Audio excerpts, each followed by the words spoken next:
A little while back, Ryan and I were featured on the Gritty Bowman podcast with Brian Call.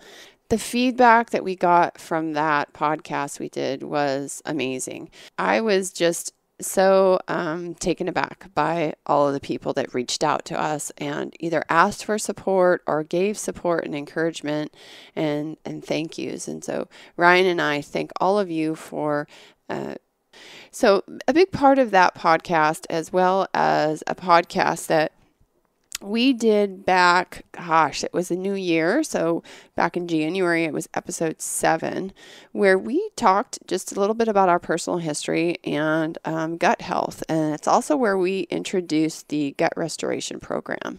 The gut restoration program is something that we took from Dr. Jillian Tita, who was in episode 4, where we talked about digestive health with her. And we took it and we made it into a manual that we put on our website that you can download for free and you can use as a 28-day program to improve your gut health. But really, the digestive system dictates to all the other systems in your body how well they're going to work, and it's really important. Here, I just want to encourage you, if you haven't already, to go to our website. You can find it in a few places. If you go to huntharvesthealth.com/gut restoration 2017, take you right to it. You can get your guide. You can also see the supplements that we recommend with it. If you wanted to get those, you can. But I get a big question, do I need to take the supplements? The supplements help, and that's why they're called supplements, but really it's about changing your diet and changing your daily habits that are the foundation of this. So, think about starting there for sure. And if you can afford it and if you want more help, getting the supplements is only going to boost that 28-day program for you. You can also find it if you go to huntharvesthealth.com/programs. As always, we feel so fortunate to have you listening, to have you following, to have you sharing this podcast with your friends and family. Make sure to go get your gut restoration program, and thank you for listening. You can always email us at lampers@stealthyhunter.com. If you have any questions or need assistance with anything, we're here for you. So thanks for listening and enjoy this podcast today.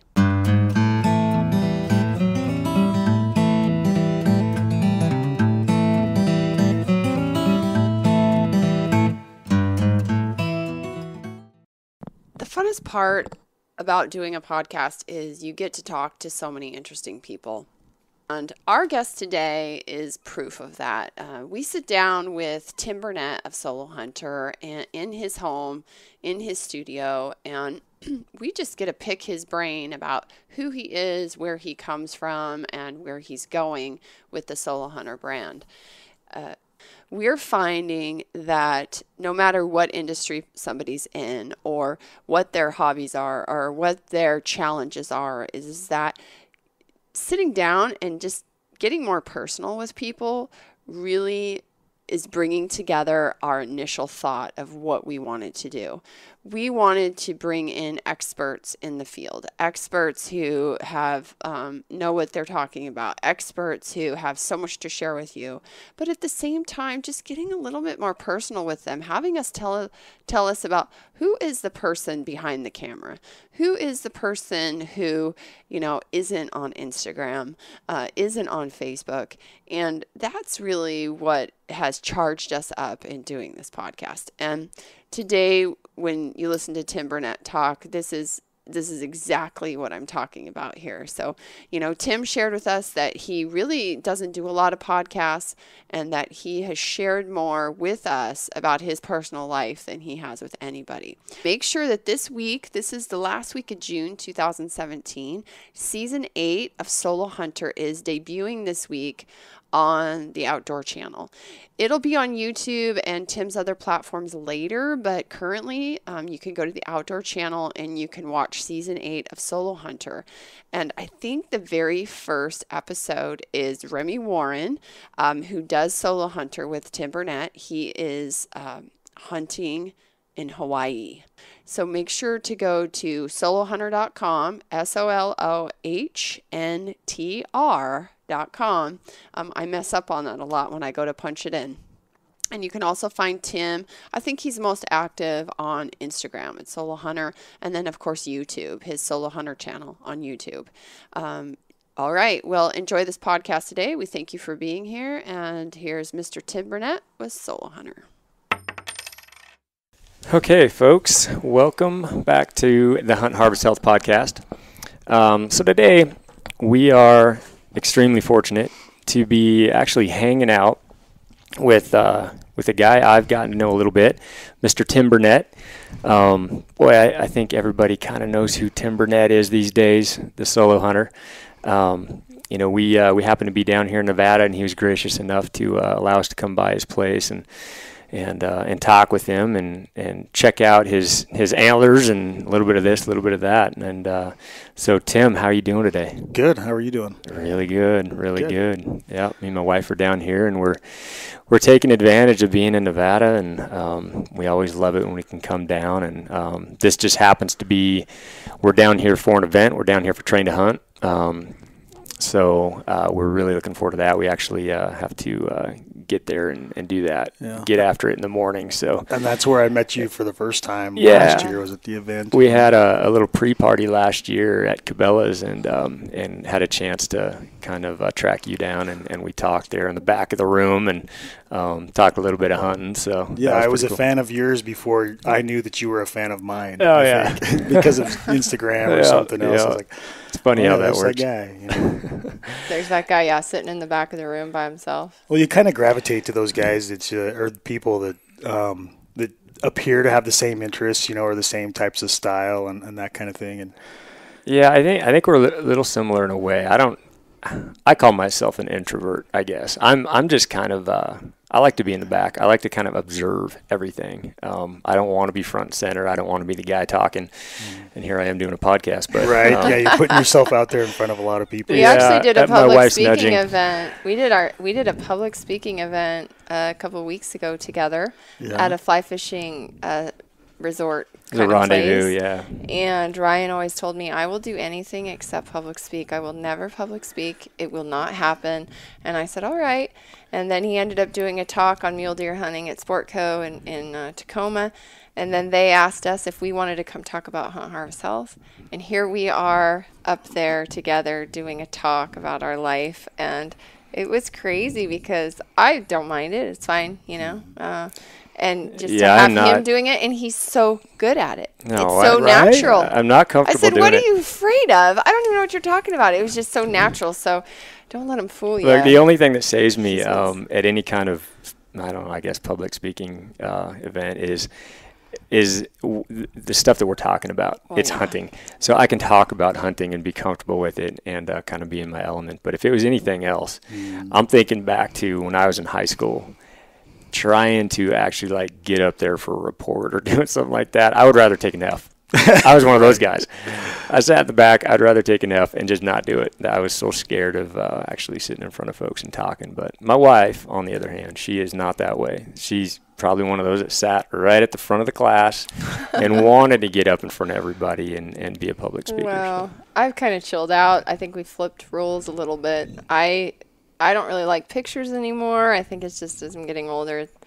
And he's more in the limelight, whatever that limelight is. And I really like it because I'm like, hey, I'll sit back. I'll do the editing. I'll do the stuff in the background, right? And he's getting some of that attention, which he deserves. So, yeah. Well, no, I enjoy what we're doing, really. To be honest, a year ago, I never thought we'd be traveling around and hooking up with great guys like Tim and being able to talk with them and kind of get a little bit of information out there. Surprising every time, we get folks talking about the podcast, and we go to these places and they're always coming up to us saying, oh, we love this, we love that. It's just a shocker every time we do it, that folks come up, and whether it's, oh man, I tried some of the food that you made and it was awesome, or I'm putting in my first garden, or this and that. So it's kind of cool seeing folks try new things. Obviously what we're doing is kind of trying to get folks a little healthier, nutrition-wise. And which is honestly why they picked me to come here, because they're like, that Tim guy, he could probably use a little bit of our help. So maybe we're in town. We might have to go knock on this guy's door and see if we can't rattle the cage a little bit. Yes, we're here to give you nutritional advice. Yeah, and, right. We're going to tear your yard up back there. We're going to get your garden going. Yeah, we've figured out a little spot of land in his backyard. Every year it's the same story. I'm like, I'm planting a garden this year, because that's the way I grew up. It's like, this is going to happen, but man, stuff just gets busy, and baseball's a little bit more fun than gardening, I think. So. And from what I know of you, you're a super busy guy. I mean, every time I hear you've got so many projects going on, and you're editing all your shows, and you got so many things. And I'll be honest with anybody, to grow a garden, it takes a ton of time. I mean, it's a time investment, big time. There's no easy way to do it and try to skimp on, if you don't have the time, you're not going to grow a good garden. And then trying to process everything, it just doesn't work. So, but yeah, I know you keep yourself pretty busy. And yeah, it's crazy. I probably shouldn't be. My wife keeps telling me all the time. She's like, you need to hire that out, or you need to quit micromanaging this aspect of it. And I'm just like, man, I just love every little piece of it. Yeah. And I'm probably a control freak, because anything that you put your heart and soul and money and it's your whole life, it's not real easy to just let up the reins and have somebody else take a hold of it. For sure. Well, I mean, whatever you're doing is working, because you've got, I think there's so many guys that follow you and really have taken to what you've done, which you kind of started the self-filming craze. Seems like everybody I see out there is wanting to do it, and I think they've seen your show and how you've done it. It's just such a cool way of going about it, and it's one of the most challenging ways to go about it, to actually go out there, try to get an animal on tape, and hunting is hard enough, right? Just getting out there and putting an animal down is hard, whether it's with a rifle or a bow.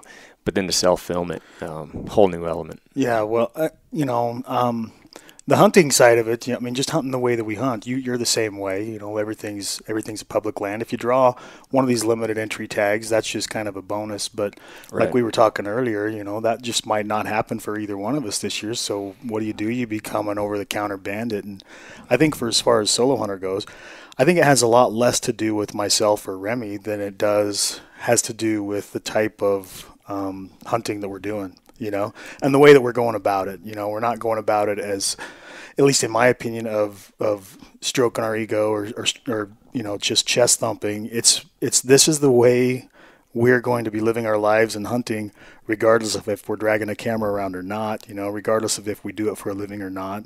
This is how we hunt. This is how we live.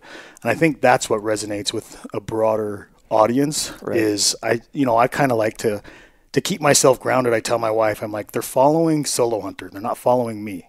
They're following the adventures that we go on and how we show those adventures. They're not following me, because I have in the past, I've kind of let it get to my head where I'm like, I'm this, I've created a TV show and blah, blah, blah. I'm really cool, and stuff happens, and you kind of, reality sets in. You realize I'm nothing, and without people consuming our content or consuming our products or,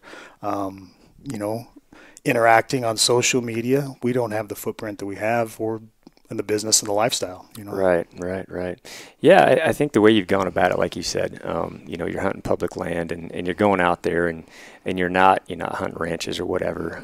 I think that does draw in a lot of people. It just kind of your average everyday hunter that's going out there every year, willing to put in the time on these public land pieces, and they're seeing you do it, and it's just what you've put into it, like you said, your heart and soul. It really has resonated through the show, and guys just kind of, man, they're just drawn to it, and how you guys have done that, both you and Remy. So yeah, I think honestly, I think I'd be a fan of it if it was you or anybody else. I'd be just as big a fan of the style of it. I just like the filming aspect of it and just the independence and individuality that it brings. So what the heck got you to start that first time going out there? Because you're kind of the first guy to do it. Go out and film this. I mean, there's not a lot of not that many folks. I've been a fan of outdoor television and outdoor video since I was a kid, and there was people doing it for sure. I mean, I'm definitely not the pioneer of self-filming a hunt by any stretch of the imagination. In fact, when I brought Solohunter to the networks, and when networks were like, well, what a coincidence, somebody else brought us the same concept under a different name. And, it just turns out that I did it a little bit better, fortunately for me. But there's been guys that I followed before that were self-filming, or at least self-hunting, do-it-yourself solo hunts. Cameron Haynes is one of them. He used to do a lot of that. Tom Miranda, who was a guy that I looked up to early on in my career. I mean, that dude was going on hunts, adventure hunts, and filming it himself, putting them together. He just didn't really make it publicly known at first that he was filming himself, because that wasn't the cool thing to do, So there's people that definitely pioneered it. I think Solohunter just came along at the right time. Had it been even a year or two prior, before HD or before handycams were affordable, or before any editing software like Final Cut was just hitting the market, it was like people didn't have the tools at their access to be able to do it. And so, I mean, it was just the grace of God that things happened when they did. It was like the perfect timing. I had just come out of a bad, partnership, and still wanted to be a part of the outdoor industry, and so it just was a natural thing. And I'm a pretty independent but non-social kind of guy, to begin with, and so it was just a natural fit to be like, screw it, I don't need a cameraman, I don't need a producer, I'm just gonna go out and film my hunts and adventures and share it and see what happens. And where did you get the education to figure that out? Was that all self-taught? I am the most uneducated man that you'll probably ever sit across the table from. I'm lucky to have graduated high school, man. Come on. No. It's just the editing and stuff self-taught. I kind of absorb a lot of things. I used to read a lot early on, but I find that I don't like to read anymore. I mean, some people tout about how that's the cool thing, is to read all these books and self-help books and all that stuff. And I'm like, hell, I could write those self-help books. Come on, man. But no, it's like I'm not interested in those things. I'm interested in doing things, and that's the same way it was with editing. Was I just bought the computer and the software and went to town. Well, I went to a lot of school and have a lot of education, and I've taught myself all like the editing for the podcast. And I know there's people out there who'll be like, you need to fix things, but you know how hard it is to learn these, right? When someone leaves a comment like, oh, your podcast is awesome, but your audio sucks, it's like, that's awesome for me, because that's constructive criticism. I need to know that. So, I need to get Final Cut. I need to do these things. But nobody realizes how hard it is to create a final product that is caliber with, people are used to things like yours. They're used to these highly produced caliber things sometimes. And so you learn when you're editing it, like how much work it is. And then when you actually do it, like you said earlier, you're kind of a control freak. When you learn how to do it and you get it right, it's like so cool. It's pretty rewarding. Like for me, I really find that rewarding to have that final product. And something that I kind of learned. So I had to learn that. I didn't sit in a class. Nobody like showed me exactly how to do it. I kind of learned it myself, and that's how I am. I kind of like that critical thinking, figuring it out, that kind of thing. Yeah, I don't think I would be as proud of the project, or as I had the word in my head a little bit earlier, but I don't think I would be. It wouldn't mean as much to me if someone else was doing it and I was just pulling the strings, or pointing the fingers, or just managing the project. I feel like it means a lot more that I am immersed into Solohunter, both the hunts, the production side, and the brand. I'm immersed into it 100%. And I think it just makes me feel more accomplished that way than it would otherwise. It would probably be a lot smarter for me to take some of these investors that are knocking on the door and really grow and explode the brand and try to take it out, to farther reaches and bring on the right people. But that wouldn't make it fun for me. It wouldn't make it enjoyable. I would rather keep it how I'm doing it and maintain my sanity and lose a little bit of sleep than to do it otherwise. I don't know why. Maybe that it's kind of. I don't see it as you're holding yourself back, but others have. I've had conversations with people. They're like, man, you've got so much more potential here with this brand and with what you've got going. And I'm like, that's not what it is for me. You know, my family's fed. Mm-hmm. Truck still runs mostly, you know, I mean, everything's good. So right. There, I think that's kind of the key of that content. You know, where are you content, and where you feel like you're producing a product that is making you happy and others happy, and they're getting what they need, and you're not overextending yourself, because there's the other option, right? You overextend, you get all these investors, you basically now are beholden to other people, and that's where it becomes then like a job where you have to produce, you have to get the animal, you have to make sure you do this, and now it's just kind of like your timeline. You're putting yourself under the pressure, but that, I think there's something to be said for knowing our limits and where we're happiest, and not just where we're most successful, but where we're happiest. Yeah, I mean, there's so much to be said about freedom and flexibility. Yeah. You know, I mean, income is one thing, and that'll come if you do a good job with what you're doing. That'll come. I make a great living, but to me, it's more about I'm owned by no one. You know, I mean, I have to do some things for some sponsors and this and that, but just the freedom of knowing, I mean, that's what in entrepreneurs and what self-employed people look for, right? They look to work for themselves, and they want to have that flexibility and freedom. And once you break that threshold and start bringing on, whether it's employees, investors, partners, or, you know, vendors, whatever it might be, you're no longer working for yourself. You're for somebody else. Right. Yeah. And at that point, you're trading time for money, you know? Sure. Yep.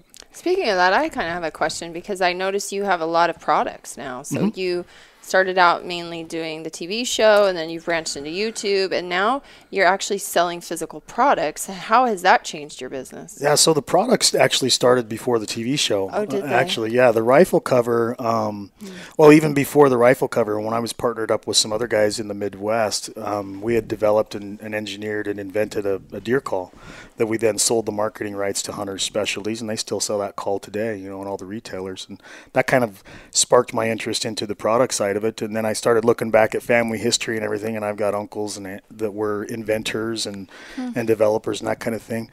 And then I actually went to and bought one of those Primos bow slings that they had just came out with. I was like, this thing's legit, man. Right. I want one for my rifle.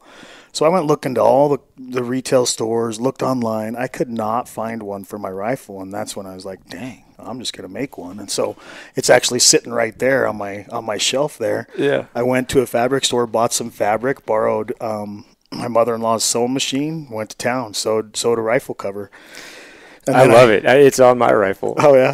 Yeah. I've got that same one. Then I took the rifle cover to the same company that we sold to Hunter Specialties to see if they would be interested. They said no. I took it to Primos. They said no. I took it to, I can't remember who else, and they said no. And I was like, well, I want to do it. I think it's a product that would sell. So I found a manufacturer who took it, and we brought in 1,000 units. And at that time, I mean, that's a lot of money. You know, for me, just a regular working schlub, and so it was a pretty significant risk, but brought them in, and it took me 2 years to sell that first 1,000. But those actually came out before Solohunter came out.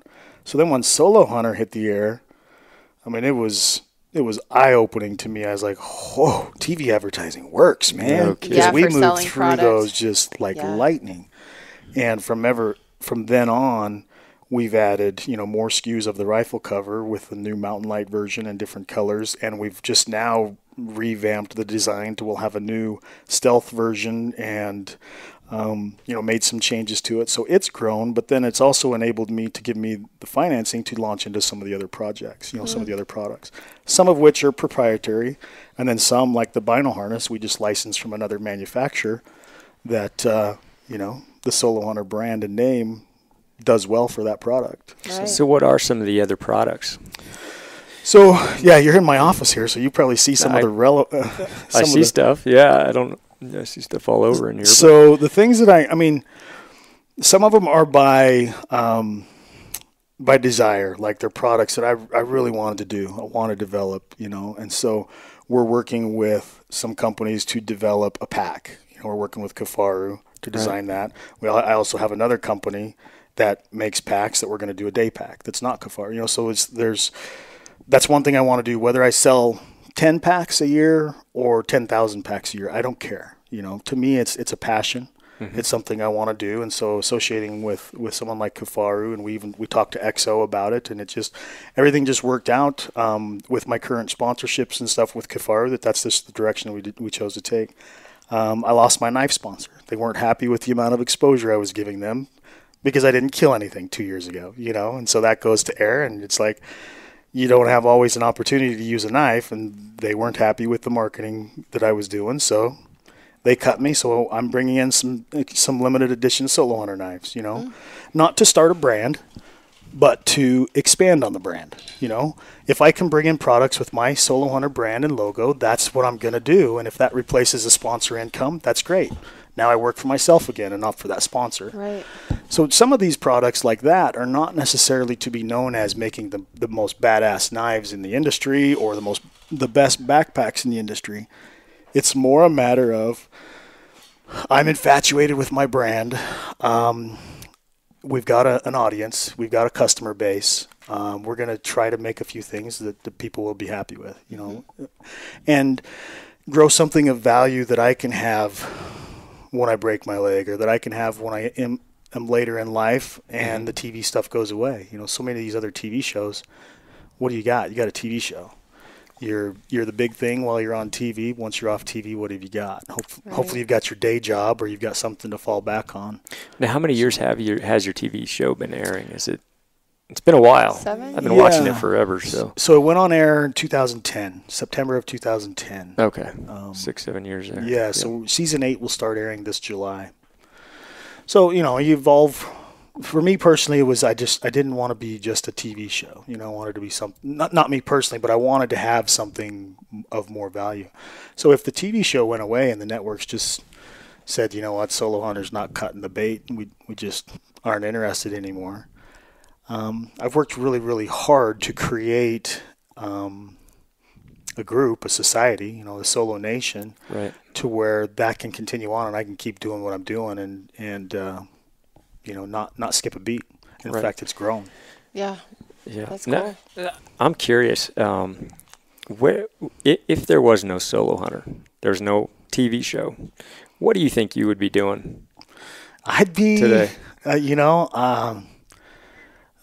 I don't know. I know what I think my backup plan would have been. I wanted to be in the construction industry, and I wanted to. We built a home just a couple miles from here when we first moved to Reno, and did it all. My buddies came and helped me frame it. We had a lot of sweat equity into it, and did really, really well on that home. So I feel like I would probably be doing something like that. Mm-hmm.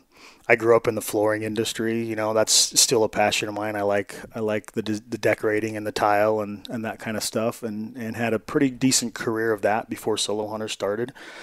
All as an uneducated person, 1 semester of college under my belt, and that's about it. But I just don't see. I don't know. I hope I never have to do anything else. Yeah, honestly. yeah. Well, I hope it sticks around. It's great. And I think you're the kind of guy that probably no matter what you do, like you said, with your show, you put your heart and soul into it, you're going to be successful. So, well, there's also a lot to be said about kind of your business model and understanding branding, understanding marketing. And it seems to me, and I don't hunt, but having lived with a hunter for so long, there seems to be this new upcoming hunting, I don't know what you would call, like this younger generation of hunters that they're looking for more. Maybe it's the social media culture that we live in or whatnot, but there is this sense of people that they've grown up on marketing and they've grown up on this branding, and so there's a market out there of people that are also looking to go more into what you're doing, right? Not just like truck hunting or And that's what's great about Solohunter. It kind of shows, what everybody wants to do. You can get out there. You don't have to be a truck hunter. You can get out there, just one guy, even if your buddies don't hunt. Get out there and all the public land that we have access to and do what you do. Maybe they're not self-filming, but they're getting out there and they're getting after it. And they're not going necessarily for the biggest critters on the mountain or in the unit, but But I think by watching your show, it just seems like, and you're not always successful on every show that you put out there. No, I think those shows are still really good. That's the branding. Like, you're good at that. Like, again, what your limits are and showing people, like, this is reality, right? Right. Yeah. You can, I have a hard time looking at it as like, people ask me, well, what camera gear, or what's your business advice? I'm like, man, I don't know. I'm just doing it. I don't look at myself as a consummate professional that knows and understands branding. I mean, I've got a branding guy that helps me now. I've done it all until October 1st. I did it all myself. Well, in October, I brought on somebody to help me with the branding.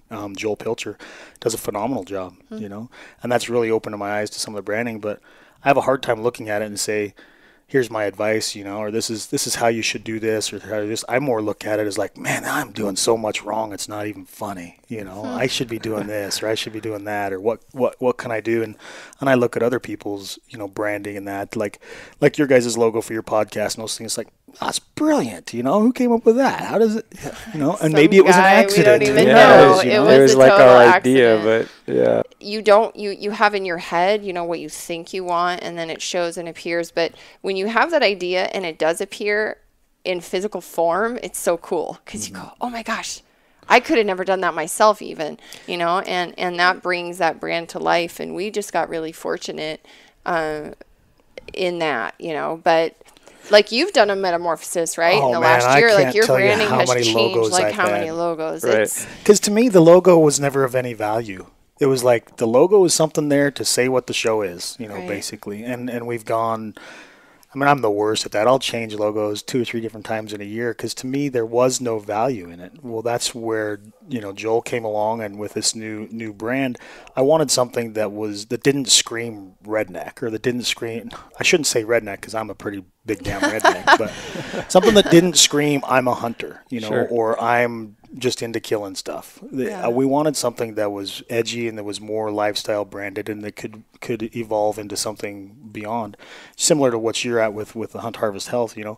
Your timing with that is phenomenal because there is such a massive crossover of CrossFit and of healthy eating and of fitness and all that kind of thing. And what I'm seeing, with my neighbors or with other people is these people that are into CrossFit and health and all that, they're now getting into hunting side of it because of the organic meat part of it. Right. Not necessarily what we might have got into hunting for because it was a thrill and it was our lifestyle, is what we grew up for, and we wanted to kill a big buck.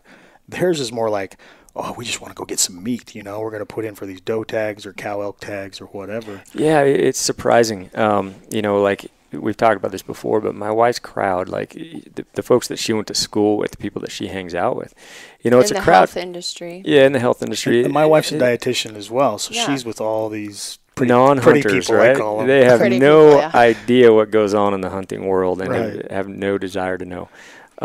But since we've been doing this, and we've had random folks over to our house, and they love the meat aspect of it. But since we've been doing this, they've been kind of getting bits and pieces of really what it is, and really what it is that we do out there. And they figured out that we're not a bunch of redneck hillbillies just out shooting stuff. If it's brown, it's down. That we're not all like that. And I think they're gaining maybe a little bit more understanding, which is leading to a little bit of respect in a way. And obviously the food aspect of it, the meat aspect of it is huge in their eyes. But I think they're starting to kind of realize the other reasons why we go out there and we hunt and why we do it and why we love it. Not just for the food, but that's a big part of it. But like I said earlier, kind of like your brand, right? Like if it's morphed and it's changed, and you've now chosen like a logo that's going to last more a test of time and can cross over Right. into other things besides hunting. And for me, I was like, I'm not a hunter. But I have this crowd of people that I'll go to these seminars and I'll listen to people talk about, probably like your wife, like paleo diet and colon issues and stomach and bile and ketogenesis whatever and else. like Yeah. digestive disorders and cardiovascular disease, and like there's all these things, and everyone's talking about, okay, now you need to eat grass-fed meat, if you can get wild game, that would be great. They talk about this, and then that's about it. That's all you hear about it. I said, we got this huge crowd of people in my arena that we could bring into this, and that's kind of where our brand morphed, because Ryan really just hunting and gardening was his thing. But I see it like really coming together, and I guess that's where I was getting that new generation of people coming up with this. And you can't just have like, I don't know what I'm trying to say. I think that's what's happened is like years ago, like in the television industry, the whole talk was how can we make out hunting television mainstream? You know, how can we produce our content where it's more mainstream? Which TV show is going to go mainstream? And then all of a sudden, next thing you know, Duck Commander goes to Duck Dynasty and it's mainstream, and everybody's like, "See, we're doing it. We're getting into mainstream." La da da. And then you see other shows come out trying to get into mainstream that failed miserably, whether it's Chasing Tails or whatever it might have been, and that everybody was trying so hard to force feed hunting or bring hunting to the mainstream. Well, all it takes is a little bit of time and the cream rises to the top. Well, now mainstream's coming to the hunting world. Right. You know, they're realizing, like you're talking about, the benefits of the meat aspect of it, and eventually it's going to be more the benefits of the lifestyle aspect of it, and it's all going to come together if we continue to represent it in a good light. You know, I mean, that's the unfortunate thing is you'll have a lot of the younger crowd so ambitious and so excited about it to come in that they're not quite sure of what the boundaries might be. You know, I mean, you don't want to show the full thing right out of the get-go, because for me, I've been a hunter my whole life, and some of it's offensive to me. You know, you just don't need to see those things. So we've still got to do a good job to present the hunting lifestyle to those coming in, but I feel like, you know, as much as I curse social media and hate social media and all that, it's done so many good things for my brand and my business, but also you look at what it's doing for the hunting industry. I mean, you're going to take the negative with the good no matter what you do. But there are so many more people exposed to the proper hunting lifestyle than ever before, you know, because hunting television wasn't it. That's not what the reality of hunting a lifestyle is. Yeah. It's a glorification of killing animals, basically. And so hunting television is even changing, you know, with Ranella and myself and Shockey and some of these others that have done such a good job bringing it into, you know, the lifestyle aspect of it. And then you have the handful of others like Matzinger and these others that are bringing the cinematic aspect into it, you know. So everyone that is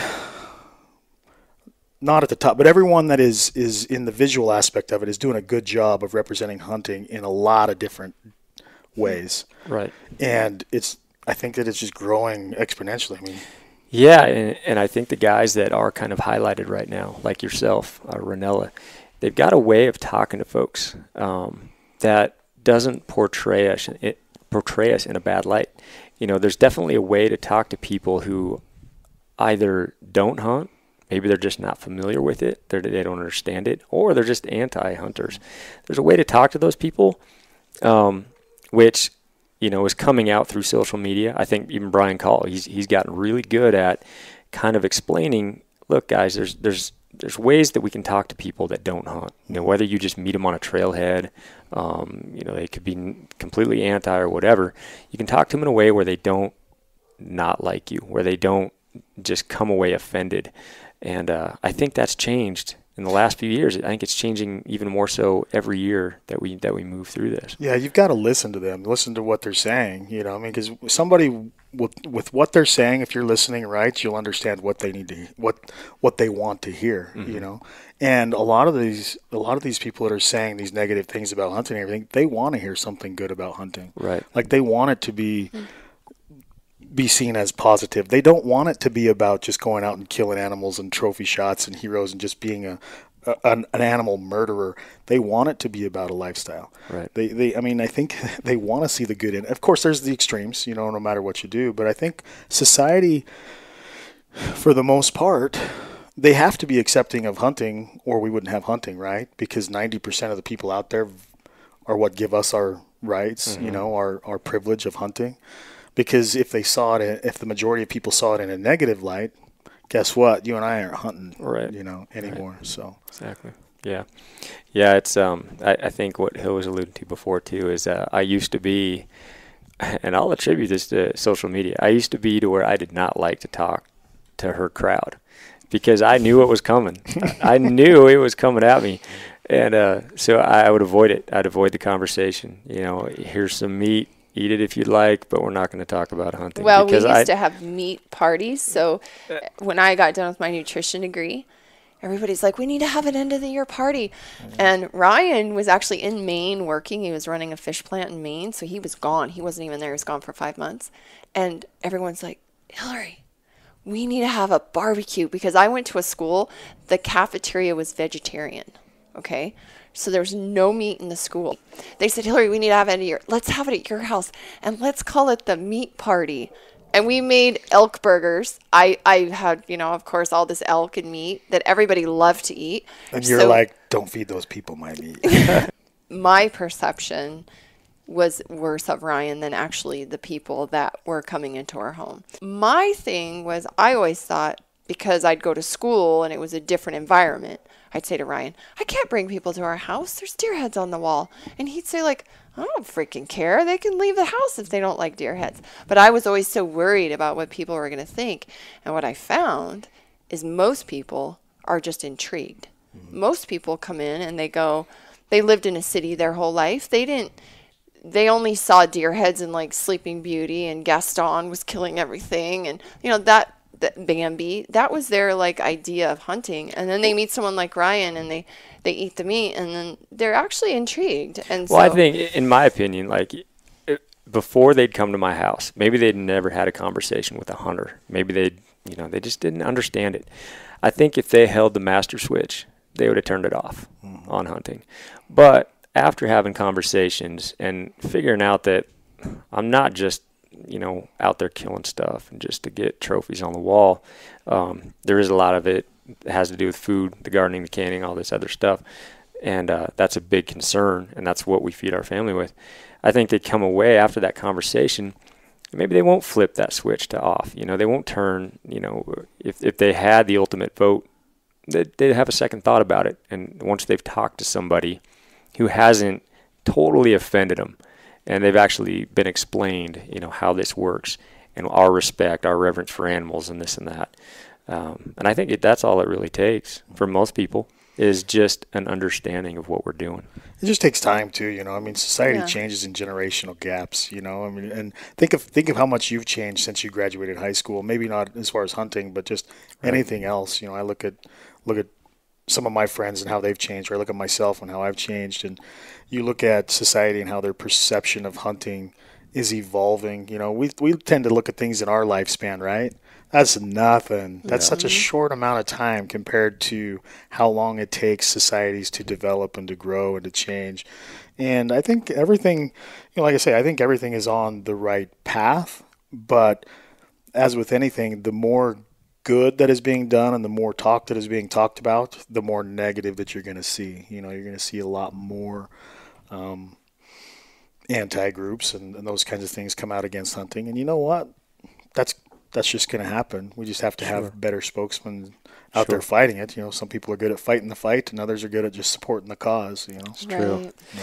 So I'm curious, where did you come from? Did you come from a hunting family? Where did you come from? Where did you come from?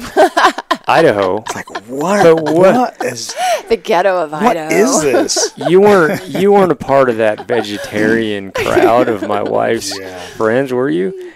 Did your family hunt? Were you raised around it? No. They didn't. I was raised around it, but my family didn't hunt. So my mom, when she grew up, she hunted, and so my grandpa hunted. And when I came of age to hunt, you're 12 in Idaho, right? Well, it was just a natural part of Idaho? Central Idaho. So I grew up in Moore and Arco. We grew up out on the flats, is what they call it out there. We used to have a hog farm. Gosh, I know Idaho, and I haven't even heard of that. You've never heard of Arco? No. Yeah, so Moore is north of Arco. So we grew up basically in the middle of nowhere. I mean, if you drew a map and put an X in the middle of it, in the middle of nowhere of Idaho, that's where it is. Yeah. Perfect. And it's kind of ironic because my dad, at the time that he met my mom, he was living and working in Salt Lake somewhere, Provo or wherever, and he had the opportunity to either stay there and manage a flooring or furniture store, or he could move to Lost River and work with my mom's dad on the farm and do insurance and whatever else. And he chose to do that. I'm like, oh, Dad, so I'm so glad you made that choice, because I don't want to be just another U-tard, I don't want to be – I shouldn't say U-tard, but I've never heard that, actually. But I'm like, I'm so glad he made that choice, because we literally grew up in the middle of nowhere in such a wild environment, and I can't imagine it any other way. So grew up super dirt poor on a farm. Dad ended up losing his farm in 82 or 83, I can't remember, and so we ended up moving to my grandparents' house, and just always had kind of a hobby farm. And then he went back to school, to college. And I think that's when he was away for a week at a time, that's when the gardening and the killing of animals, we were killing rabbits and sheep and goats just to survive, because we had no income for a couple of years while Dad was doing that. And that, I was at the age to where that was so impactful to me, and I think that's what really kind of shaped my life, because I look at my younger sisters and that, and they don't really have memories of what we had during those times, because those were pretty lean years. I remember going to the courthouse and getting cheese and powdered milk, and those types of things. Like, it was pretty rough, but it taught me something about hard work. It taught me something about maybe that pet lamb of yours is going to be your meal next week. You just don't know, because that's the way it was on the farm. And then when I turned 12, I just wanted to hunt, because my buddies hunted and Grandpa would bring us deer salami every year. So I just wanted to hunt. And my dad was like, well, I ain't hunting. So if you want to do it, you got to figure it out. And back then, when everybody turned 12, it was like, all right, this week we're doing hunter safety in school. You did it right in school. Oh, yeah. So you'd go to the gym and they'd set up the targets and you'd shoot the targets, and everybody did hunter safety. And so everybody got their license. And I remember going out on my first hunt with my friend Adam Hurst. We took horses from his house. He lived up Antelope Creek, and we jumped on the horses, and I had an old lever action 30-30 of Dad's, and didn't even have a scabbard. I was just carrying it across my lap on the horse. Yeah, at 12. At 12, yeah. So we ride up on the hill, he and I, and we come up on some deer, and I smash a doe, and I remember that was probably my first experience with cussing too, because we could not get that thing up on the horse. Like, we're two 12-year-olds here trying to get a 150-pound deer on top of a horse, and we're just a rodeo. Yeah, I probably, my mom would be red right now if she knew what I was saying that up there on the hill. And I remember losing my wallet up there, and then having to go back 2 weeks later and finding my wallet, and riding back to his house, and the horse just took off because it just wanted to be home, and trying not to drop the gun but trying to hold on to the deer. Just all these things. And it just kind of went from there. My next deer was a solo hunt I did all by myself. Walked up on the mountain, shot a spike buck, and drug him down. So. Wow. So that's always interesting. I always wonder, for folks that their folks didn't hunt, where the influence came from. Where does that desire to just go out and take an animal? But it sounds like for you, it was food. Yeah, you needed food. Food and just kind of that's what the friends are doing. And I there's another story. Part of the story is the guy moved to our valley, a retired military guy, and he was an avid archer. Just traditional archer. So we had met him through, my dad was doing a carpet job, and we met him and got into archery that way. So when I was 13 was when I started bow hunting, and so there was a lot of different influences in my life. And at a key point in time when life wasn't supposed to be happy, like this crap that was going on with us at that point in time, we were supposed to be browbeaten, depressed, dirty, stinky little farm kids, right? Well, me and my brothers and sisters, we were the happiest little farts you could ever imagine. And we were just being introduced to all of these things at the same time. And all of those things impacted my life to where I'm sitting here today. From that short amount of time, you're talking a couple years block of time. And I'm so grateful for those hardships and those opportunities, because it's kind of made me who I am. The crappy thing is where I live, I don't feel like I can necessarily live that lifestyle that I want. I want to have acreage and be able to have horses, and my brother has my mule, and my parents have my horse, and it's like, man, I want those things here, but I have a wife too, that's into certain things, and it's just the way life is. So yeah, for sure. Yeah. So when did you, obviously, so you're 12, you got your first critter, your first deer. Was it pretty consecutive after that? Were you out hunting every year, or was there some gaps? Yeah, we were killers, man. My little brothers and I there was one hunting trip we went out. I think I was 14 or 15. think I was 14 because my friend Aaron was 15 and he was driving. So there was me and him were the oldest, and then we had Seth, Jared, Jeremiah, and Boyd. So there was a whole truck full of us, just adolescents. Man. Yeah. And we're out shooting the crap out of deer and stuff. Like, I think I shot a deer every year through junior high and high school, probably gun hunted. When I was 13, I actually stuck a bull elk with my bow right in the shoulder. Wow, and didn't 13. find him, and he's out here somewhere. My friends found him a year later.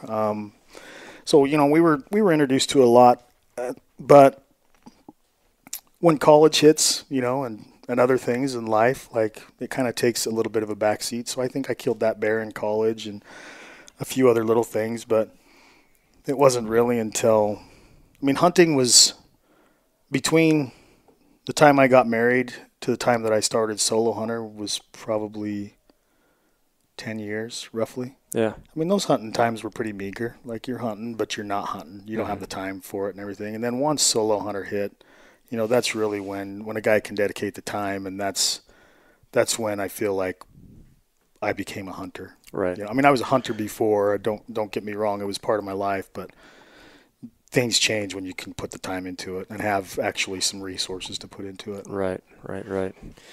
Yeah, it's time is one of the factors for me. When everybody asks, like, what does it take?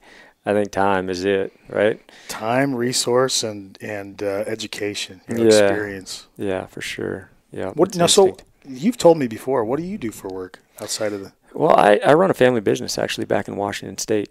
We've always been in the fishing industry, and so we actually handle a bunch of corporate stores and mom and pop stores, everything fishing up and down the coast, from Alaska all the way down to California. Fishing, like you catch fish and sell it to them? No, we're selling everything from tackle to bait to all that kind of stuff to various stores, even like Cabela's or Bass Pro or Sportsman's Warehouses. Nice. And so we supply all that, and I was doing that when I was 4 years old when my dad started the business. When I met him, he was going out on the beach every day, we'd go getting out shrimp harvesting for the sand shrimp. steelhead and salmon fishing, and that was hard work. He did that up until his back couldn't do it anymore, and then he went into more sales. But yeah, I liked your podcast. Was it your very first one you did when you were talking about your guys' kind of your married history? Yeah, where we met up in Alaska. Like, for the first 10 years, I didn't have a no. He No, was gone. really, He was in Alaska. Then we had to go here, and we had to go there. 7 years. So the true. first 5 years of marriage, 7 years of our relationship, he was in Alaska or Russia. And then the eighth my year, passion used he to be was in fishing. Maine. It was fishing. I was all about fishing. Yeah. We lived on the west coast of Washington, so it was about steelhead and salmon fishing. I would spend my days all summer long on the river, and that was just my life. And that kind of translated to me going up to Alaska, fishing for everything from grayling to pike to all the trout and all the salmon. And then getting an opportunity to go to Russia and looking at those rivers and exploring over there with, we just fly around on helicopters and explore that country. And that's probably what, Alaska was 100 years ago before float planes and everything kind of took over. But so I had a really, it was all about fishing for me. And, I always hunted, did a lot of bird hunting and whatnot. But the big game stuff really didn't kick in till, early 20s, mid 20s.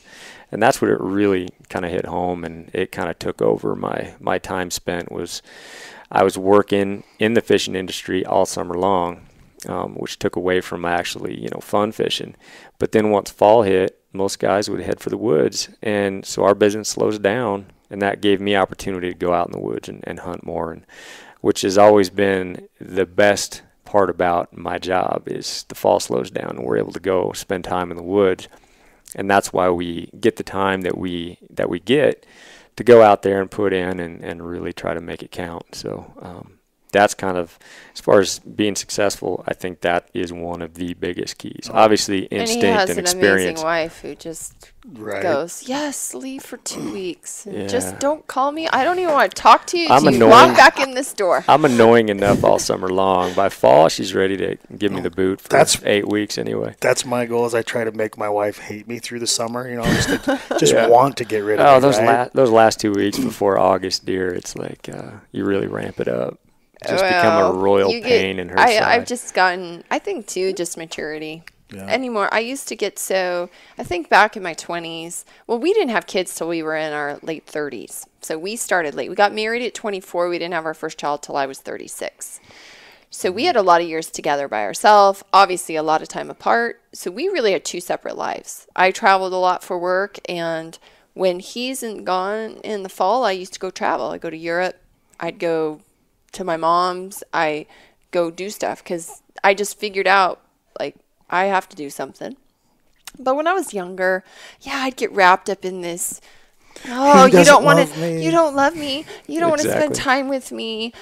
You love hunting more than me. And now I get it. I see the young girls struggling, and I really get it because I've been there. But part of me just wants to say, honey, like, it's really not that dramatic. Yeah, like, but part of me wants to say, guy, slow down a little bit. No, it's not that important. I would say there's a balance. So with Ryan and I, actually hunting wasn't that big of a deal. It was because he was gone from the end of May, and if he went to Russia, he wouldn't even come home till October sometimes. So this wasn't like he was home every week and then he's like, I'm going to go on a week hunting trip. Mm-hmm. We had a half of a year apart. And the problem was you had fishing season. He would get home, and literally sometimes 12 hours later, it would be hunting season. And it would be this boom right into hunting season. So for me, when I was younger, it's just like you never got a break. Now he doesn't do that, and for a lot of years, he hasn't done that schedule. So for me, it's when fall comes. Now every year it seems to get a month longer, but I've gotten used to that schedule now, and I understand it. Well, I've realized Nevada opens August 10th, and that just opens it wide open. Yeah, I mean, it used to be September 1st now it's in October. in Washington. It used to be just October, then it went to October, November, then it went back to September. We take October now it's in off. August. October's not even a hunt month anymore. It's just it's a go home month. Yeah.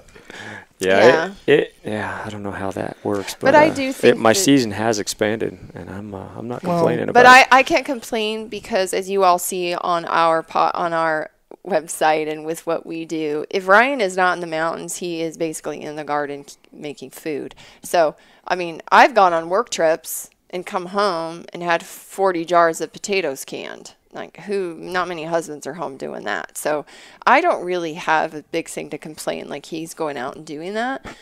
I know where he is when he's not hunting, and I know where he is when he is hunting. So he's either in the kitchen, the garden, or he's out on the mountain.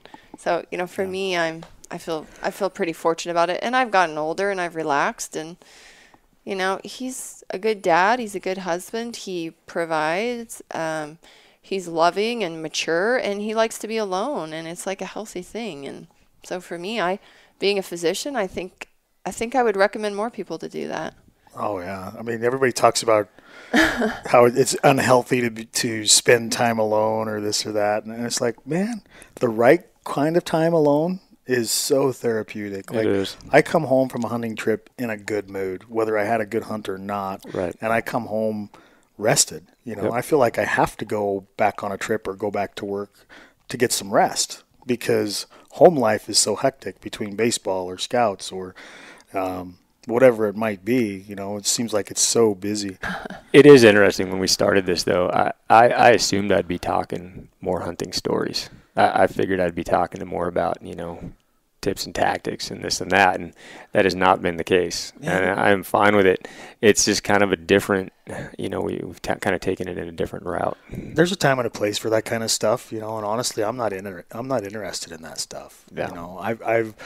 I hunt for myself and I hunt for my experiences, and I want to learn things, but I want to learn from personal experience too. I mean, there's things you can pick up from others, but those podcasts or those other content formats that it's all about tips and tactics of how to kill the biggest buck or this kind of thing, that's great for those that are into that. I'm just glad that there's stuff like with what you guys are doing that is a special interest, that it's more about life, more about things that I'm into, and that's kind of what I think a lot of people have to realize is they take a look at, say, maybe what you guys are doing or what I'm doing, and nobody really knows the whole backstory to how it all came about or even why it came about.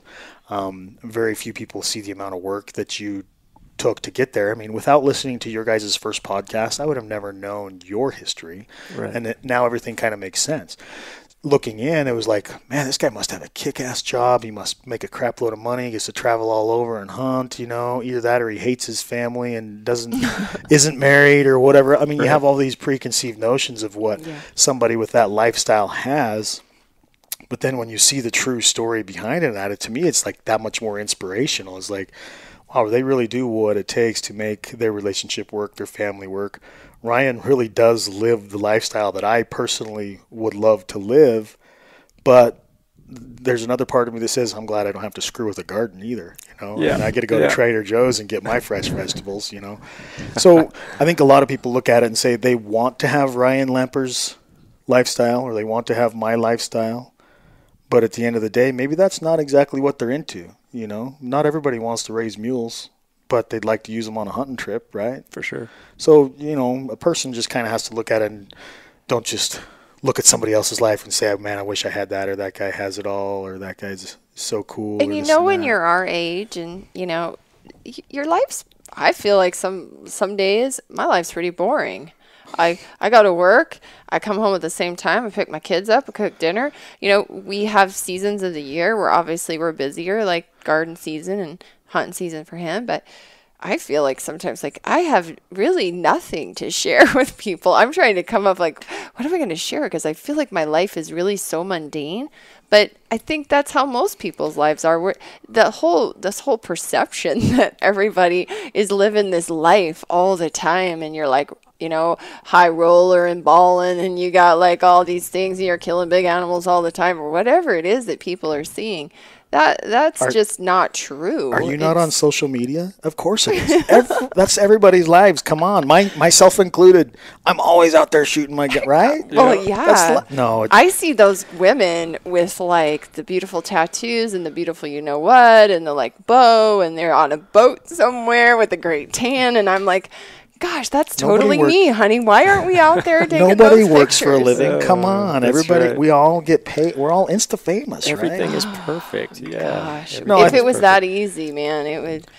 That's the thing with Instagram or social media or any of those kinds of things is people are seeing what we want them to see. Same thing with Solohunter with the episodes. You're seeing what I want you to see. You're seeing 22 minutes of maybe a 2-week journey. You're seeing what I want you to see, and that's the good and the bad with social media and with different things is nobody wants to show the crappy parts of their life. I certainly don't. Sure. But also, like you say, outside of a very, very minute amount of time or just a few months out of the year, I'm as boring as hell. My wife tells me all the time, you need to be more like these vloggers or you need to be showing more about your day and your life. And I'm like, nobody wants to see me plucking the keyboard. Nobody wants to see me going to the post office. Nobody wants to see me making breakfast for the kids. It's not that interesting to me. So why do I want to share that? Plus, there's a certain aspect of my life that's my life. Right. I'll give viewers of Solohunter and sponsors and other followers of social media, I'll give them 10% of my life. How's that? But that's all they're going to get. They're not going to get the other 90%. That's for someone else. Sure. I think that's why I wanted to do this podcast. When Ryan said, well, let's do this podcast, I told him he needed to do it. And he said, well, I think you should do it with me. I said, who? I'm not going to talk to hunters. I don't know. We could do a health thing and you could talk this and that. I said, who I actually want to talk to? I want to talk to their wives. I told Kelly to be in this thing. Yeah, I was like, babe, you got to be here because people need to know that I'm just not all about myself. Yep. What we've learned is, there's usually somebody behind that person that's doing the back end work. And what are they going through and what struggles do they have? And to me, that was more exciting. So I told Ryan, I said, okay, I'll do it with you if we get to actually ask questions that matter and not just okay, what did you get this year? That's an important question to some people. But to me, I think it's also good to know people. When we first started out, we wanted to get into, folks like me who have this passion. We get out there. We spend a lot of time in the mountains. The other half, how does that work? How does that fit in? And how do you have a family? And how does it work? And it works for us. And surprisingly, when we shared our story, you can't believe how many people were like, man, I've dealt with those issues. I've had those same problems. I've had that conversation with my wife, and people ask us, well, how do you get it to work? And there's no easy answer. We just make it work. It takes time to evolve into that. Fortunately, there's a lot of hours in the day. Unfortunately, you don't have to have as many hours of sleep as people think. But there are a lot of hours in the day, and what we're seeing on social media is pretty minute. So even though it might look like a lot of time is spent at the gym, or a lot of time is spent on the mountain, or a lot of time is spent editing or hunting or everything else, that might be a fraction of the time. I spend 15 minutes a day on social media between making a post, commenting, or whatever else. That's a super small amount of time, but the impact that those photos or those videos make, it gives the appearance of a lot more time invested into that. Right. And those events might have taken place a week ago, or 2 months ago, or 6 months ago. So that's what's so hard about it, it's so deceiving, is it's like, man, it looks like some of these people don't have a job outside of what social media is. And it's like, no, man, that window's just open just a little bit. I spend more time with my kids in the morning between the time that we wake up and the time that I take them to school of my life than you'll ever see on Instagram or anything else. Right. It's such a small part of our lives, and that's what's kind of a frustration for me is it gives the appearance that hunting is life, that it is all that we are. I'm a hunter, that's it. It's like, no, I'm a dad. Right. I'm a husband, I'm a father, I'm a churchgoer, I'm active in the community, I do whatever else. And I live a life outside of hunting. It's just that hunting's kind of the coolest part, you know? That's the part that I want people to see, and that's the part that my life is wrapped around to. For me, it goes even beyond that. That's what my business is wrapped around to. So it's a lot more a part of my personal life, and yours too on the fishing side. Yeah, and that's interesting. I mean, my wife, she's always on me. You got to post more stuff, and usually, like you said, I'm not doing interesting stuff. I do some interesting stuff in the fall when I'm hunting, but I got this whole other time of year where I'm picking weeds or I'm washing jars so I can can some whatever, and creating recipes and stuff like that. It's a lot of trial and error. None of that's really exciting. People don't want to see that. Maybe some. I mean, maybe the final product, but most of it is trial and error. Just kind of learning things off the cuff. And gardening is just a whole lot of dirt work and, basically out there and figuring things out and going through the motions. But not real interesting for folks on Instagram. Sometimes it's just like gratifying to do something for yourself, Yeah.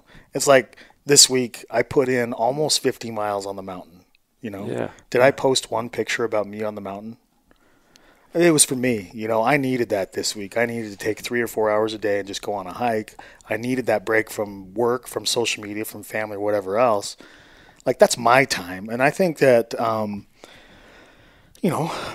sometimes it looks like people don't take enough time for themselves, and maybe they do, but that's the thing that we got to be careful with looking at social media and what other people are doing is we don't know what they're doing outside of that 15-minute post or anything. Sure. But I think it's so important for myself and for other people, if I were to counsel, is make sure you take time for yourself that you're not sharing with anybody else. You might share with your spouse or with your kids or your buddies, but not everything has to be shared socially for the world. For one, it might backfire on you. You might experience backlash that you never intended. And for two, sometimes people just don't care. It's not that important to impact somebody's life. Well, and it does take away from a lot of what you're doing. When you're constantly thinking about, I got to get this photo, I got to take this 6 pic. o'clock, I got to make a post. Yeah, I got to get a post on there. And, you're just enjoying your day with your daughter. If I'm out there hiking with her, the last thing I'm really wanting to think about is, I got to get some photos here and get them on Instagram. Or Man, I'm guilty. I'll admit I'm show. Guilty of that. There's days when I'm like, man, I got to make a post today because if I don't keep the interaction up, then Instagram's going to throw me in an algorithm where nobody's going to follow me. I mean, you analyze it all, and you're like, I'm not as good as he is because he's growing faster than me. We're all guilty of it, but for sure. My counsel is for myself just as much as it is for anybody else. Yeah. We've spent so many years just doing what we do. I don't know how many springs and summers Ryan's hauled soil and manure and back and forth into the backyard and this Real year, exciting stuff. This year I'm like, okay, we got to get pictures of this. So I'm like doing dishes one night and I see Ryan walking, hauling a wheelbarrow soil. And I tell my daughter, take my phone out. My hands are all wet. Take my phone out and get a picture of your dad carrying that soil. And she's like, huh? And I'm like, go get a picture of him now. So she goes out there and he's like digging in he's going, what are you doing? She's like, Mom told me to come take a picture of you. And I told him, we need to get pictures of this, I think. And, but we've spent so many years just doing that it's like a new education to think about. We actually have to, we're going to share this with people now, like digging soil up. It's a weird thing because a lot of people actually do want to know what you're doing with the garden, how you prepare it and how you do it. But we've been doing it for so long that I just want to do it and get it done and not think about photoing it. And you honestly kind of owe it to us, though. You know, I mean, we follow you for a reason. And so you guys have opened up your lives and you've become vulnerable to us. You've made it. I mean, you put yourselves out there for us to see, so you kind of owe it to us.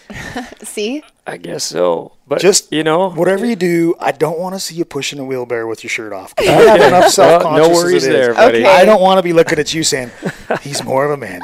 Just please keep your shirt on. Look, you are not going to see workout photos from me. If I thought public speaking was never going to happen, you never say never. Yeah.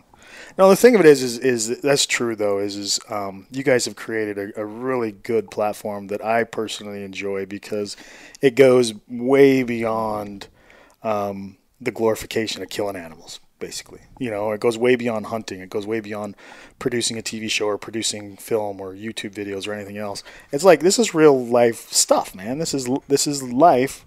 This is what makes the Lampers happy. This is what makes your lives tick. And if we can all learn a little bit from it, then that's awesome. I mean, it's inspirational to me because you really are living your life how I always dreamed and looked at myself growing up as living my life, Then you go away to college and you live in the city. And you get married, you live in the city. And then you get a job, you live in the city. So it's like maybe things don't exactly work out that way. But you know what? Retirement might be coming up faster than I think. Right. Maybe someday I'll be able to move to that 20 acres I have in Idaho and plant some roots and actually have my garden. Get a big old greenhouse and have at it. Yeah. You'll need a greenhouse up there because it's winter 9 months out of the year. Yeah, for sure. Short growing season. we're just blessed to have the life we live. I can complain all day long about the things I don't have and the money I don't make and the time I don't get or whatever. But the truth is where I see where we live, we've actually lived in the same house 20 years. We live in the same house we bought when we were married, and we're 20 years married this year. And it's small. We have 2 kids now.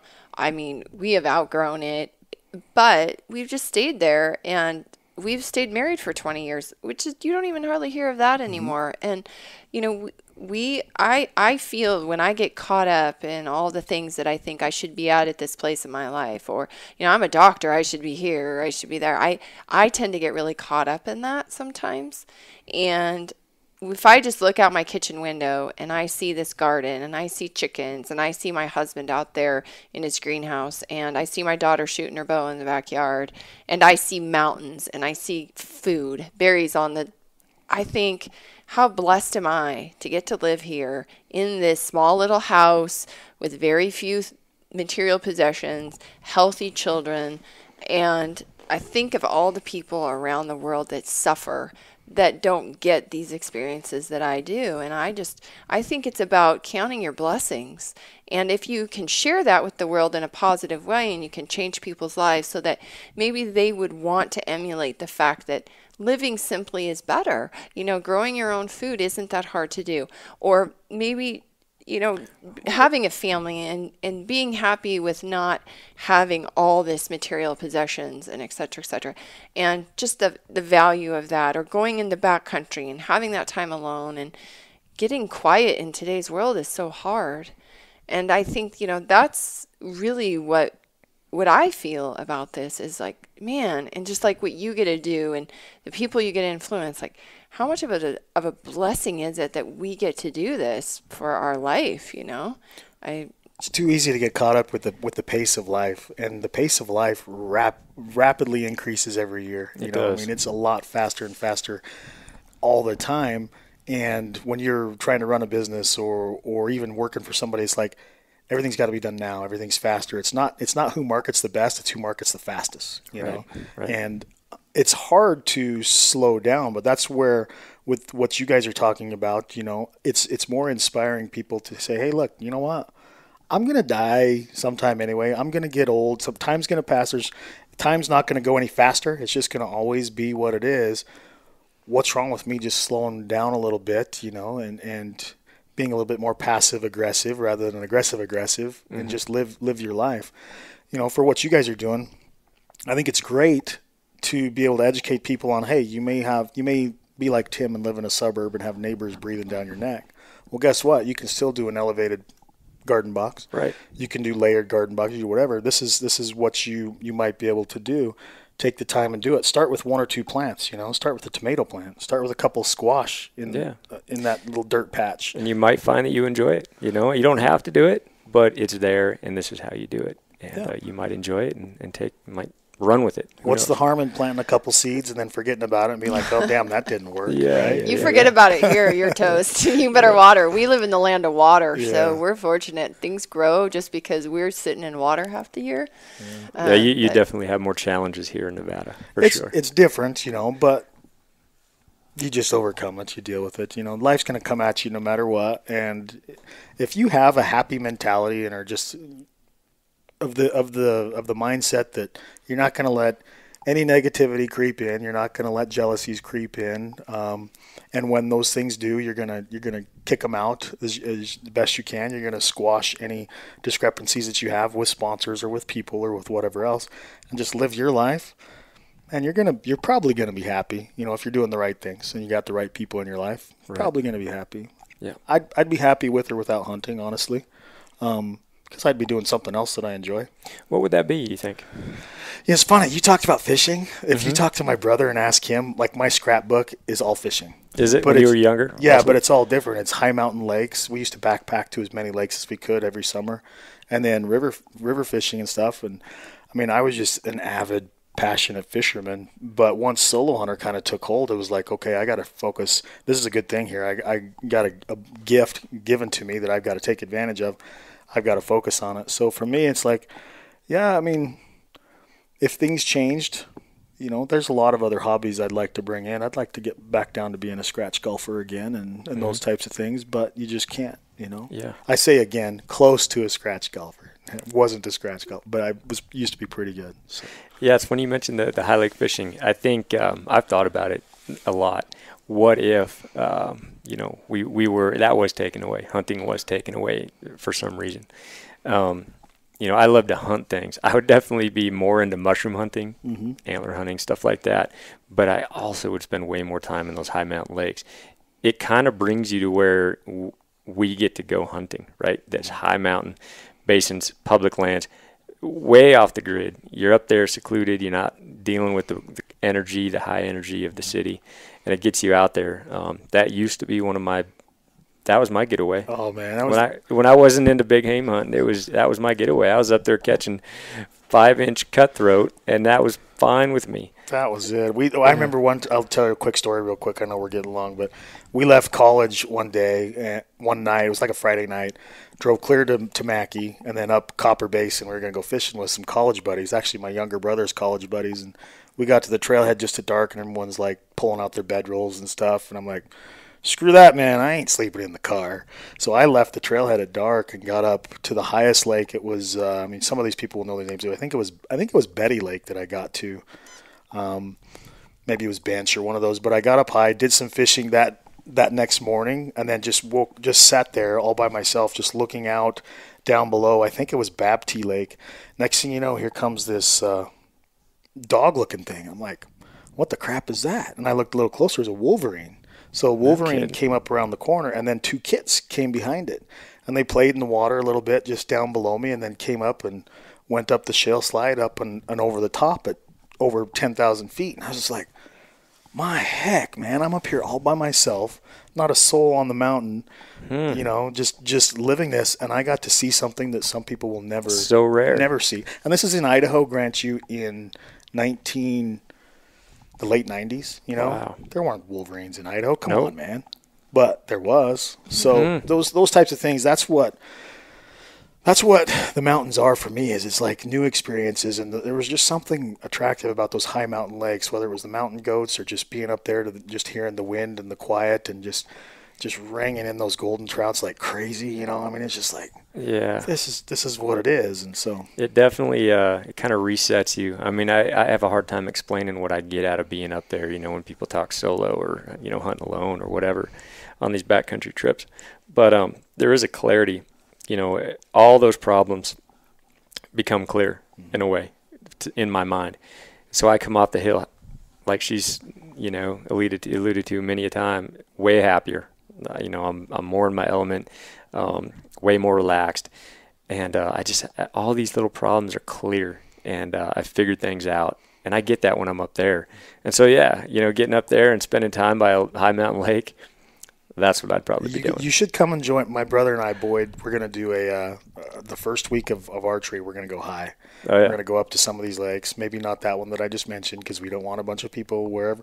We're going to be not that one. at an unnamed, undisclosed location, high mountain lake, hunting, cross over the top at 12,000 feet into this huge basin and do some hunting. We might not see anything, but it's just something that we haven't done for so long, and we did it a little bit with his mountain goat hunt. You know, we were able to get away and just experience that type of elevation and those things, and so it's something I want to do again. So Absolutely. you should stroll over Man, August 30th, man. That would be heaven. I would definitely be in for that for sure.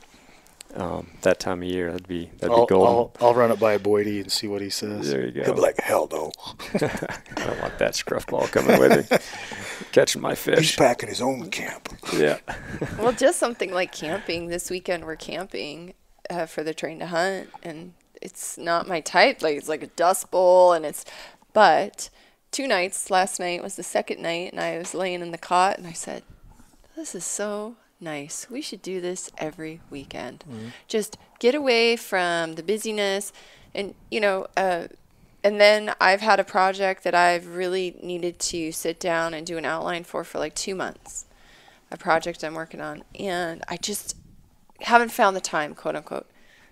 And last night or the night before, we've been out at our camp, Ryan's cooking dinner, and it just like stuff starts coming to me. I just get on my phone, just start outlining this thing. This morning I had the whole outline done, emailed it off to the lady, and I said, dude, I think I need to go. Yeah, that's what she said to me this morning. I need to camp more because everything has become clear and I can get this stuff done. Because just the distractions of life, like cleaning your house and getting dinner cooked and answering the phone and like even our garden, you know, all the things we think we have to do. You go camping, you go back there, really you don't have to do anything but cook dinner and hang out, and it's just all of a sudden all that extra stuff gets washed away, and bam, all of a sudden I start thinking about it, and it's like, man, it's power too. Like, it's amazing how stagnant my mind got for a couple of months, you know, after the winter, and that is like my brain was just stagnant. I could not think of anything new, opportunities and different things that were coming. I was just like, not that interested or whatever, you know, just kind of getting that springtime funk. Mm-hmm. Well, then you start hitting the trail, you know, and just spending time, a couple hours a day up on the mountain and just out. No, I mean, I don't listen to an iPod. I don't listen to any podcast when I'm walking. It's just my feet. Right. And it's just amazing the amount of clarity that comes and the ideas that pop into my head. And I'm just like, it's a brilliant idea. So I'll record a little video and I'll just be walking. I'm like, I just got another one. You know? And I'll jot that down. I'm like, I'm going on a walk tomorrow because I need more good ideas. You know, I mean, it's amazing the power that it has. And it might sound hokey or cliche or BS or whatever, but man, try it. It's so real. If you spend some time out by yourself with no intended agenda, no noise, no nothing, and just walk, it's amazing what'll come to you. I think this is where a lot of women actually, if they think about why they have a problem with their husband leaving, if you really sit down and you think about it, it's not necessarily that he's leaving, it's that he gets to leave and you don't. He gets to leave?